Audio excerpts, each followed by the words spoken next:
나는 그날 아침 평소처럼 커피를 들고 지하철에 올랐다. 오늘은 승진 발표일이야 속으로 중얼거렸다. 10년 동안 이 회사에 몸 바쳐온 나, 김지은에게 주어질 차례였다. 하지만 엘리베이터 문이 열리자마자 HR 팀장의 얼굴이 창백하게 변한 채 나를 기다리고 있었다. 지은 씨, 사장실로 가주세요. 그 한마디가 내 인생을 산산조각 낼 줄 누가 알았을까? 사장실에 들어서자 공기 중에 텁텁한 긴장감이 맴돌았다. 사장님은 책상 너머에서 서류를 뒤적이며 말했다. 회사가 어려워요. 구조조정이 불가피합니다. 지은 씨, 당신이 희생해 주셔야 해요. 희생. 웃기지 마. 내가 이 회사에 바친 시간과 땀을 희생이라고? 왜 저예요? 신입들부터 잘라야죠. 내 목소리가 떨렸다. 그 순간 문이 열리고 들어온 건 내 오랜 동료이자 베스트 프렌드라 불렀던 박민준이었다. 그의 눈빛이 이상했다. 승자처럼 빛났다. 민준아, 너 이게 무슨 일이야? 나는 물었다. 그는 미안한 척 고개를 숙였지만 입가에 스멀스멀 피어오르는 미소가 그 모든 걸 부정했다. 미안해, 지은아. 나도 어쩔 수 없었어. 회사가 나한테 기회를 줬어, 기회.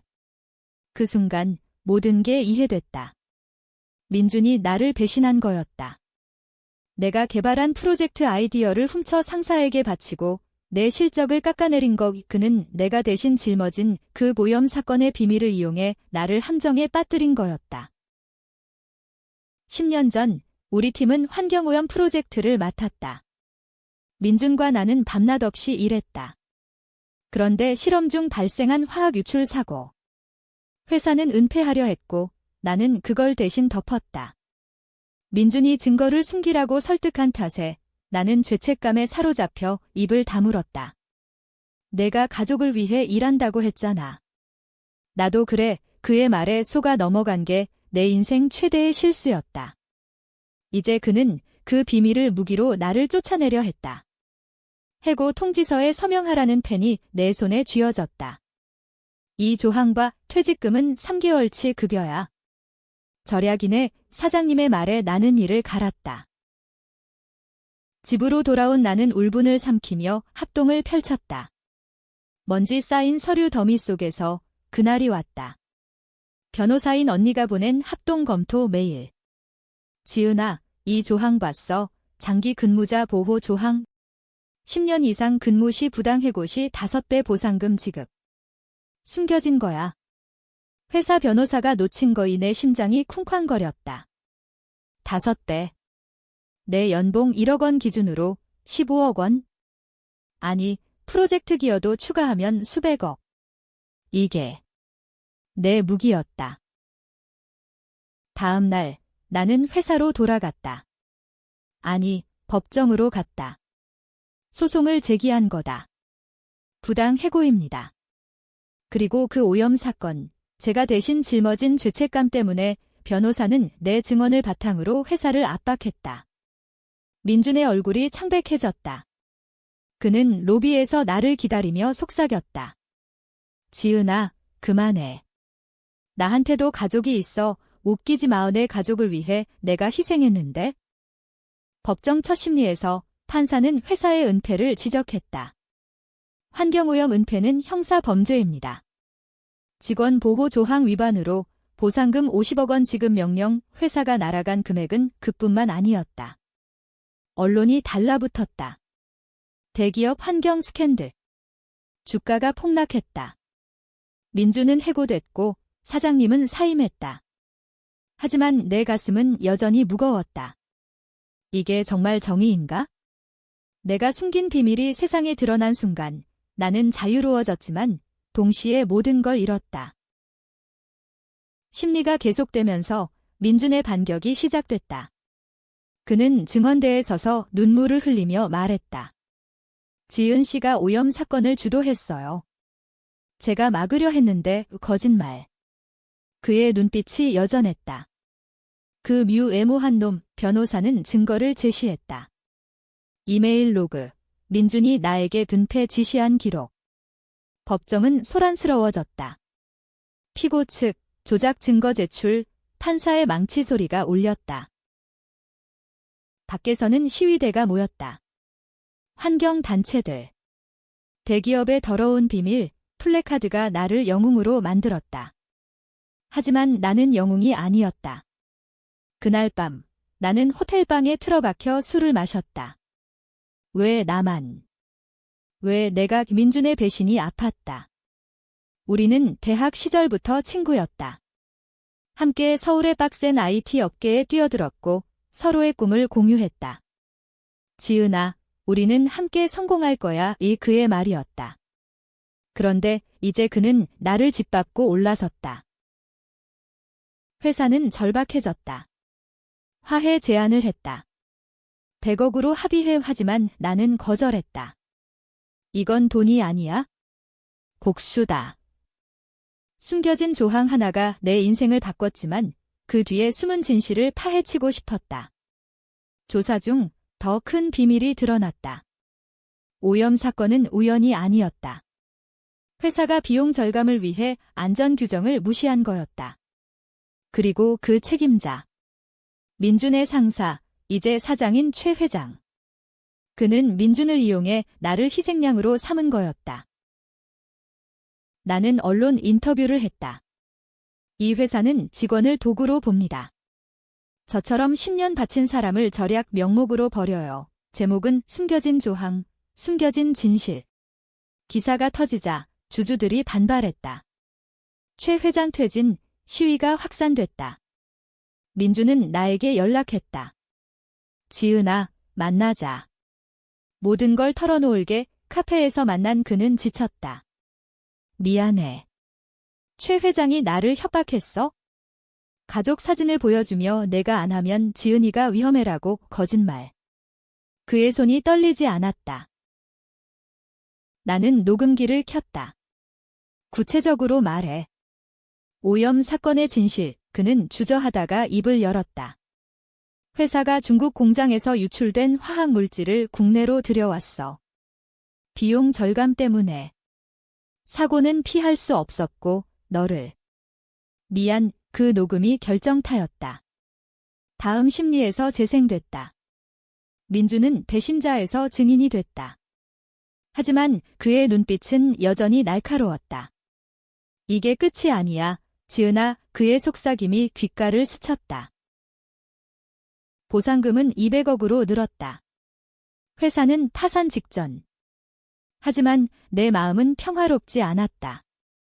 친구를 잃었고 가족은 나를 돈에 미친 여자로 봤다. 언니는 말했다. 이게 내 선택이야. 후회하지 마, 후회. 매일 밤 오염 사고로 피해 입은 사람들의 얼굴이 떠올랐다. 내가 숨긴 탓에 그들이 고통받았다. 이 복수는 나 자신을 위한 건가? 심리가 절정에 달했다. 최 회장이 증언대에 섰다. 그의 얼굴은 창백했지만 여전한 카리스마. 김지은 씨는 회사에 충성했지만 실수가 있었어요. 오염은 불가피한 사고. 거짓. 변호사가 자료를 던졌다. 중국 공급업체와의 계약서. 안전검사를 생략한 증거입니다. 법정은 충격에 빠졌다. 형사고발, 검사가 끼어들었다. 밖에서는 미디어 사냥이 시작됐다. 나는 스타가 됐다. 복수의 여신. 인터뷰 요청이 쇄도했다. 하지만 나는 피했다. 대신 익명으로 피해자 모임을 만들었다. 오염으로 가족을 잃은 사람들. 당신 탓 아니에요. 그들의 눈물이 내 죄책감을 녹였다. 민준은 감옥행. 배신과 공모로. 그의 마지막 편지. 지은아, 내가 이겼어. 하지만 우리는 다 잃었어. 회사는 구조조정 2차를 발표했다. 이번엔 상층부. 최 회장은 해외 도피 시도, 공항에서 체포됐다. 보상금은 300억. 나는 그 돈으로 환경재단을 세웠다. 숨겨진 진실재단. 하지만 밤마다 악몽이 왔다. 민준의 얼굴, 오염된 강물. 너 때문에 누군가의 속삭임. 어느 날 익명의 이메일이 왔다. 지은 씨, 당신이 숨긴 게 더 있어. 회사가 당신 가족을 노려 심장이 멎을 뻔했다. 내 동생, 서울대생. 학교로 달려갔을 때 그는 무사했다. 하지만 위협은 실제했다. 최 회장의 잔당. 그들은 나를 무너뜨리려 했다. 나는 경찰에 신고했다. 이건 끝나지 않았어요. 조사 결과 민준이 또 배신했다. 감옥에서 최 회장과 연락, 나를 함정에 빠뜨리려. 트위스트였다. 민준은 처음부터 나를 사랑했다. 내가 너무 강해서 내가 약해졌어. 그의 고백. 사랑. 웃기지 마. 그건 집착이었다. 그는 나를 회사에 묶어두려 했고 배신은 그 끝. 나는 재단을 통해 싸웠다. 보상금으로 소송을 지원했다. 회사 자산은 경매. 수억 원이 날아갔다. 하지만 내 인생은 텅 비었다. 친구 없고 가족 멀어지고. 언니가 말했다. 이게 내 복수야. 이제 쉬어. 재단 활동이 본격화됐다. 나는 강연을 다녔다. 숨겨진 조항처럼 우리 삶엔 숨겨진 진실이 많아요. 청중의 박수. 하지만 속은 텅 빈 껍데기. 민준의 재판에서 그는 나를 보며 웃었다. 지은아, 내가 날 만들었어. 그의 말에 소름이 돋았다. 그는 무죄 주장, 나를 범인으로 몰았다. 그녀가 오염을 계획했어. 나를 유혹해. 법정 드라마. 증인들이 나왔다. 옛 동료들. 지은 씨는 항상 희생했어요. 하지만 한 명, 민준 씨 말이 맞아요. 그녀가 이 돈으로 산 증언.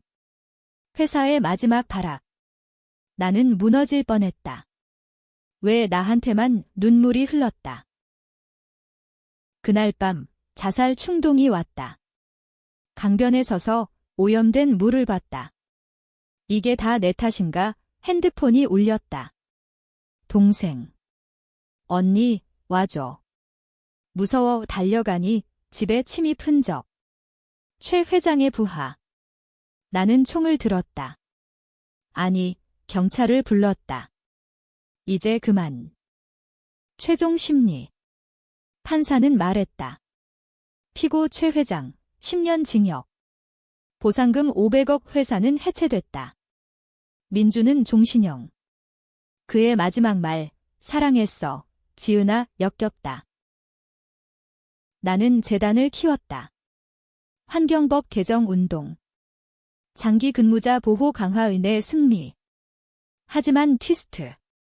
재단 감사에서 돈 횡령 의혹. 누군가. 나. 아니, 옛 동료. 미안, 지은아. 내가 너무 빛나서 또 배신. 나는 모든 걸 포기했다. 해외로. 하지만 한국을 떠나지 못했다. 이 땅의 뿌리. 1년 후, 나는 다시 서울로. 재단은 성공했다. 법 개정, 지은 조항. 기업들은 떨었다. 숨겨진 함정. 하지만 내 삶은 빈 껍데기. 민준의 편지, 감옥에서. 내가 이겼지만 우리는 같아. 모두 괴물. 최 회장은 석방 청원. 가족을 위해 나는 반대 서명. 희생. 당신 탓이야. 언론 전쟁. 나는 이겼다. 하지만 동생이 말했다. 언니, 그만해. 행복해져. 트위스트의 끝. 오염 피해자 중 한 명, 내 어머니였다. 숨긴 병, 내가 회사 지키려 한 탓에 그녀의 고백. 나는 무너졌다. 복수는 나를 구원했지만 가족을 앗아갔다. 결말은? 나는 재단을 동생에게 넘겼다. 해외로 떠났다. 이제 자유야. 하지만 비행기에서 창밖 서울을 보며 울었다. 수억 원 날아간 회사처럼 내 마음도 날아갔다. 정의인가, 복수인가? 당신이 판단해.